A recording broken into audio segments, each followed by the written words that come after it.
مجھے فخر ہے کہ میرا تعلق اس دور سے ہے جب نہ کسی کے پاس موبائل تھا اور نہ کوئی لوکیشن اپنی شیئر کیا کرتا تھا، لیکن سب رابطے میں ہوتے تھے۔ سب کو پتہ ہوتا تھا کہ اس وقت کون کہاں ہے۔ السلام علیکم، میرا نام ہے شاہد ایوب، آپ دیکھ رہے ہیں ریڈر ٹی وی۔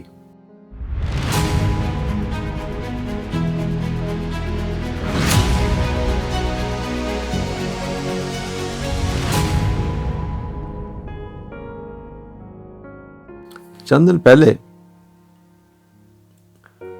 کسی غزل کے چند شعر مجھے سننے کا اتفاق ہوا۔ وہ شعر جو میں نے سنے وہ مجھے ایک عجیب سی فیلنگ مجھے بچپن میں لے گئی، اور یہ جو آج کا ویلاگ ہے وہ اسی سلسلے کی ایک کڑی۔ غزل کے شعر کچھ اس طرح تھے۔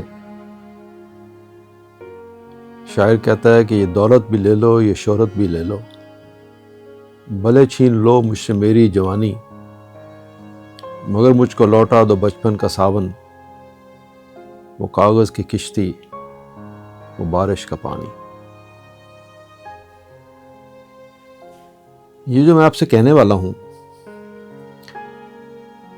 یہ سب چیزیں اس وقت کی ہیں جب زندگیوں میں عجیب سا سکون ہوا کرتا تھا۔